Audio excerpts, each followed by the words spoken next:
मित्रों, कहा गया है कि प्रेम ही परमात्मा है। जो साधक है वह जब प्रेम में उतरता है तो वो परमात्मा के निकट पहुंचता है। प्रेम कैसा हो? प्रेम मीरा के जैसा होना चाहिए। तो आज हम आपको प्रेम के उस अर्थ को समझाएंगे कि प्रेम मीरा के जैसा कैसा हो। जिस दिन प्रेम मीरा के जैसा हो जाता है उस दिन व्यक्ति परमात्मा के निकट पहुंच जाता है। तो इस वीडियो के माध्यम से हम इसी बात को आज समझने का प्रयास करेंगे। राधे राधे, जय श्री कृष्णा, नमस्कार। मैं आचार्य पंडित गिरीश बारोलिया। गायत्री महामंत्र। ओम भूर्भुवः स्वाहा तत्सवितुर्वरेण्यं भर्गो देवस्य धीमहि धियो यो नः प्रचोदयात्। अखण्डमण्डलाकारं व्याप्तं येन चराचरं तत्पदं दर्शितं येन तस्मै श्रीगुरवे नमः। तस्मै श्रीगुरवे नमः।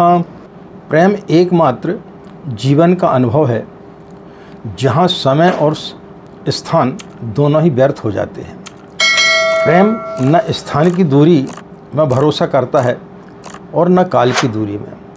जो दोनों को मिटा देता है वही प्रेम है। परमात्मा की परिभाषा में कहा जाता है कि वो कालातीत है, स्थानातीत है। प्रेम ही एक ऐसा शब्द है जो हमें कालातीत और स्थानातीत से अलग रखता है।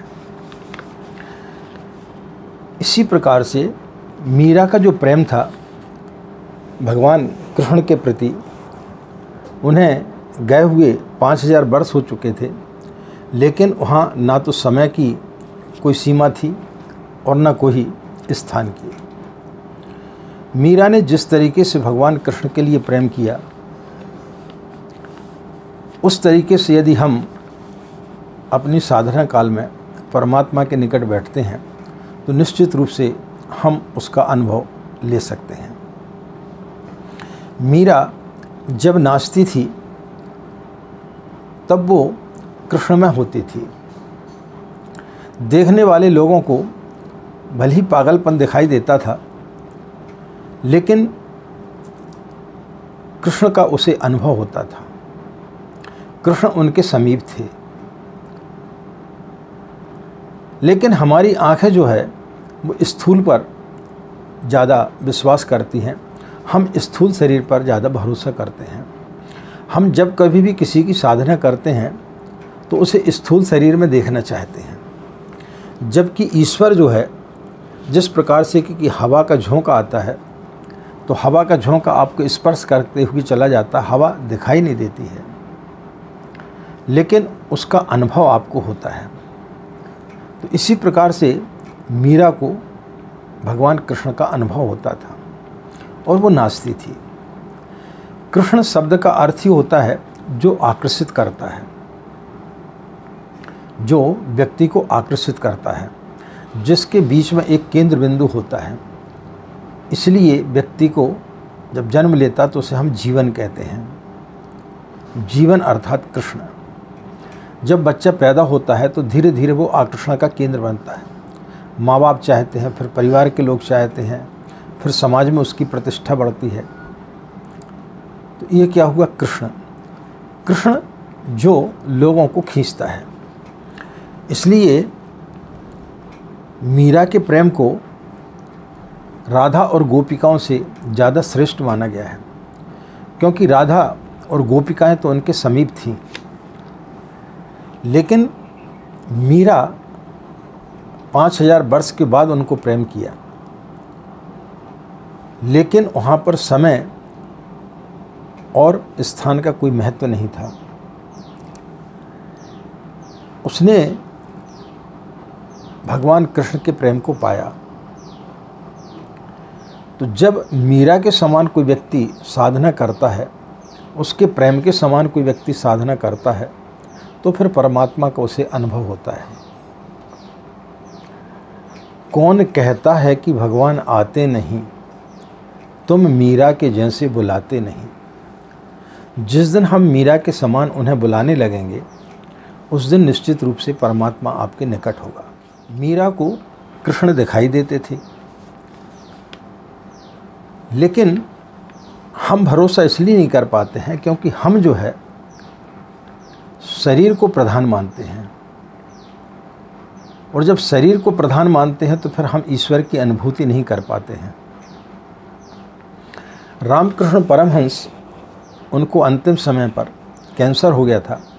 जब डॉक्टर ने बताया कि अब इनका अंतिम समय है, माँ शारदा एक ऐसी थी जिन्होंने कभी अपनी चूड़ियाँ नहीं तोड़ी, वो पूरे श्रृंगार के साथ में रहती थी, और उसी प्रकार से उनकी दिनचर्या थी कि उन्हें भोजन कराना, उनको सुलाना। जिस प्रकार से वो उनकी सेवा करती थी वैसे ही उनके जीवन के बाद करती रही।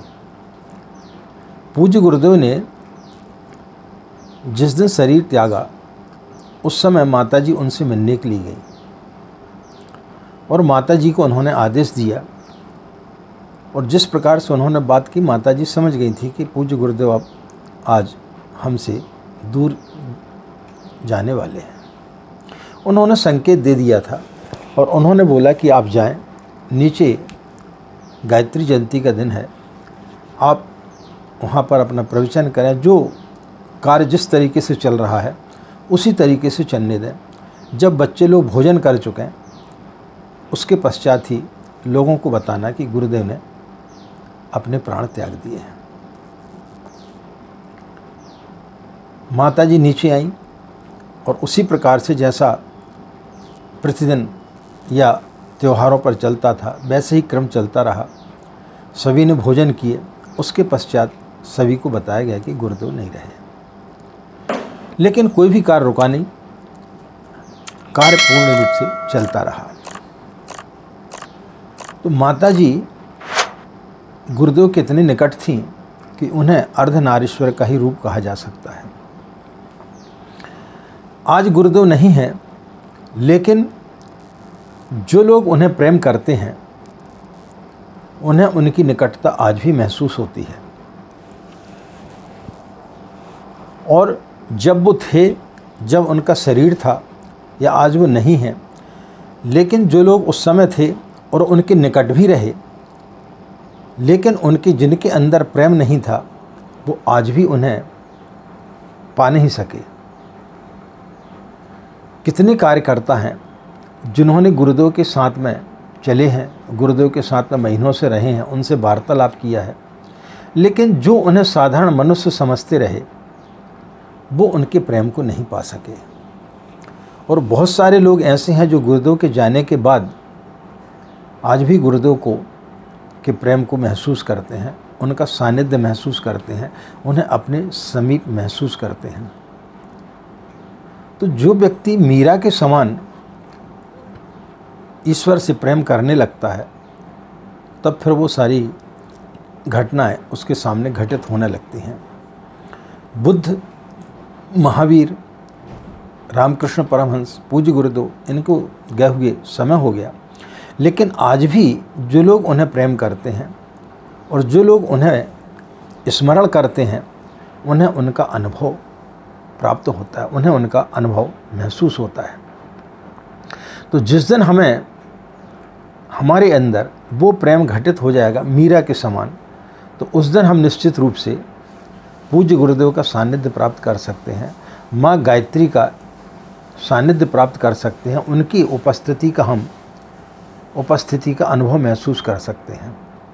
तो ईश्वर को यदि आपको पाना है तो मीरा जैसा आपको बनना पड़ेगा, मीरा जैसा प्रेम आपको करना पड़ेगा। मीरा के साथ साथ में भगवान नाचते थे, भगवान उनके साथ में बैठ कर के खाना खाते थे। मीरा का प्रेम समसामयिक था। तो जिस दिन हम मीरा के जैसा प्रेम करने लगेंगे उस दिन निश्चित रूप से हमारी गायत्री साधना फलित होगी। तो मित्रों, मीरा के समान अपने ध्यान में उतरें। मीरा जिस प्रकार से सारी दुनिया को भूल गई, उसे सिर्फ और सिर्फ कृष्ण ही दिखाई देते थे। तो जिस दिन हम साधना करते हैं, हमें सिर्फ अपना लक्ष्य दिखाई देने लगे, हमें सिर्फ माँ गायत्री दिखाई देने लगे, उस दिन समझो कि हमें उनका साक्षात्कार हो जाएगा। ईश्वर कोई सामने आकर के प्रकट नहीं हो जाता है कि 4 हाथ या 2 हाथ हैं, 4 मुँह हैं या 5 मुँह हैं और आपके सामने खड़ा हो गया। ईश्वर एक अनुभूति है। आप कितने भी दूर हों, लेकिन जब आपके माता पिता आपको याद करते हैं या आप उनको याद करते हैं तो आपको उनका एहसास हो जाता है। कई बार आपने देखा होगा कि आप हज़ारों कोस मील दूर हैं, लेकिन यदि आपकी माँ बीमार है या आपके पिता बीमार हैं या आप बीमार हो जाते हैं तो एक दूसरे को अनुभव हो जाता है, एक दूसरे को बेचैनी होने लगती। ये क्या है? प्रेम है। तो जहाँ प्रेम होता है वहाँ स्थान और समय की कोई पाबंदी नहीं होती है। तो मित्रों, ईश्वर की आराधना करें, लेकिन मीरा के जैसी करें, तो निश्चित रूप से आपको साधना फलित होगी। मीरा का प्रेम राधा के प्रेम से और गोपियों के प्रेम से भी ऊंचा माना जाता है। तो जिस तरीके से मीरा ने कृष्ण को प्रेम किया, वैसा जिस दिन आप अपनी साधना में अपने आप को पालेंगे, माँ गायत्री पूज्य गुरुदेव से उस तरीके से यदि आप प्रेम करने लगेंगे, तब फिर आपको माँ गायत्री का भी एहसास होगा और पूज्य गुरुदेव का भी आपको एहसास होगा कि पूज्य गुरुदेव आपके समीप हैं। उनका स्पर्श आपको महसूस होगा, उनकी अनुभूति आपको महसूस होगी। तो मित्रों, आज हमने आपको साधना के बारे में बताया कि प्रेम ही परमात्मा है, लेकिन प्रेम किस तरीके से किया जाए, मीरा के तरीके से किया जाए, तो फिर आपको निश्चित रूप से साधना फलित होगी। आशा है आपको यह जानकारी अच्छी लगी होगी। इन्हीं कामनाओं के साथ में कि आपका दिन मंगलमय हो, आप लोग खुश रहें, मस्त रहें, माँ गायत्री की असीम कृपा इसी प्रकार आप लोगों पर बनी रहे। आज की बात समाप्त। हमें आज्ञा दें। नमस्कार। ओम शांति।